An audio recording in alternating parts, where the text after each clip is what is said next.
নমস্কাৰ বন্ধু বান্ধৱীসকল, আপোনালোক সকলোকে আমাৰ ইউটিউব চেনেল শিক্ষা মিত্ৰৰ অন্য এটা ভিডিঅ'লৈ পুনৰ এবাৰ স্বাগতম জনাইছোঁ।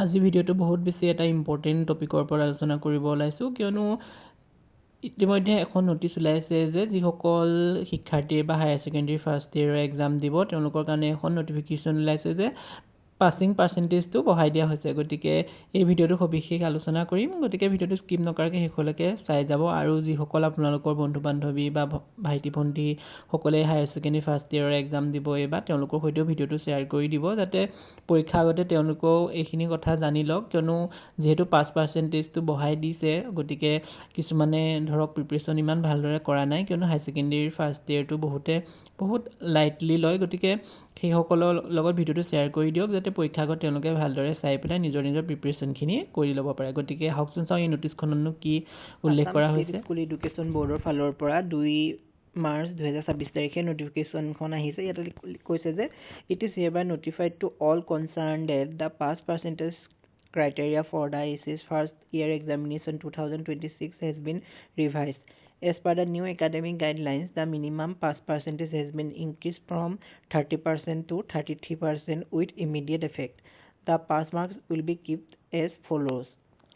ইয়াতে নটিফিকেশ্যনখনত উল্লেখ কৰিছে যে 2026 চনৰ পৰা যি higher secondary first year examination start হ'ব, সেই সকলোখিনি এক্সামৰ পাছ পাৰ্চেণ্টেজটো আপোনালোকৰ 30%ৰ পৰা 33%লৈ বঢ়াই দিয়া হৈছে। গতিকে আগতে 30% পালেই পাছ কৰা হয়, কিন্তু এতিয়া প্ৰায় 3% পাব লাগিব বেছি। গতিকে 30 পৰা 33%লৈ যিহেতু বঢ়াই দিছে, এইটো এটা বহুত ইম্পৰ্টেণ্ট এখন নটিচ হয়, কিয়নো বহুতে গম নাপাব আৰু তেওঁলোকে প্ৰিপেৰেশ্যনো ভালকৈ নকৰিব বা পৰীক্ষাও বেয়া হ'ব। যিহেতু সেইকাৰণে যদি পাছ পাৰ্চেণ্টেজটো জানি যায় বা আপোনালোকে কিমান নম্বৰ পালে পাছ হয় সেইটো যদি আগতীয়াকৈ ভালদৰে জানি লয়, তেতিয়াহ'লে নিজৰ কাৰণেও সুবিধা হ'ব। ইয়াতে মাৰ্কখিনি দি দিছে আৰু আপোনালোকক মাৰ্কৰ অনুযায়ী কিমান নম্বৰ পালে পাছ হ'ব সেইখিনি দি দিছে। আহক এইটো ভালদৰে বা চাই লওঁ। ইয়াতে দিছে যে টোটেল মাৰ্কছ 100, থিয়ৰী 100, থিয়ৰী পাছ মাৰ্ক 33। ধৰক আপোনালোকৰ 100 মাৰ্কছৰ এখন পেপাৰ আছে, তেতিয়া আপোনালোকে তাতে 33 মাৰ্কছ পাব লাগিব।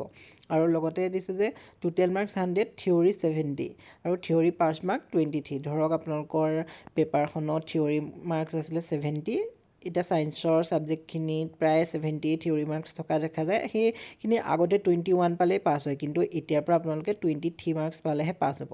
আৰু প্ৰেক্টিকেলত 30 থাকে, 30ৰ ভিতৰত আপোনালোকে 10 পাবই লাগিব। নেক্সট যোনটো আপোনালোকৰ টোটেল মাৰ্কছ 100 আৰু থিয়ৰীত 90 থাকিলে আপোনালোকে 30 মাৰ্কছ পাব লাগিব পাছ কৰিবৰ কাৰণে। আৰু কিছুমান ছাবজেক্টত আপোনালোকৰ 80 মাৰ্কছ থাকে থিয়ৰীত আৰু 20 মাৰ্কছ এইবিলাক প্ৰজেক্টত থাকে। গতিকে 80 মাৰ্কছৰ ভিতৰত আপোনালোকৰ 26 পাব লাগিব, প্ৰজেক্টত 20ৰ ভিতৰত 7 পাব লাগিব। আৰু আপোনালোকৰ যদি থিয়ৰী 50 মাৰ্কছৰ থাকে, তেতিয়াহ'লে সেইখনত আপোনালোকে 50ৰ ভিতৰত 17 পালেহে কোৱালিফাই বা আপোনালোকৰ পাছ হ'ব। গতিকে এইটো এটা বহুত বেছি ইম্পৰ্টেণ্ট নটিচ এখন দিছে পৰীক্ষাৰ আগে।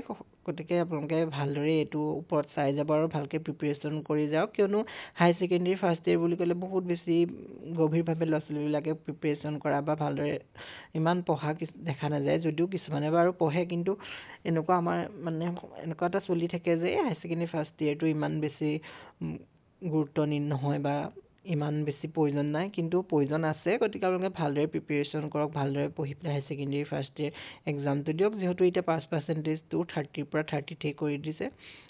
গতিকে আজি ভিডিঅ'টো ইমানখিনি আছিলে। যদি ভিডিঅ'টো চাই ভাল লাগে তেতিয়াহ'লে লাইক, কমেণ্ট, শ্বেয়াৰ আৰু এনেকুৱা ধৰণৰ ইনফৰ্মেটিভ ভিডিঅ'সমূহ পাই থাকিবৰ বাবে আমাৰ শিক্ষা মিত্ৰ চেনেলটো ছাবস্ক্ৰাইব কৰি দিব। ধন্যবাদ।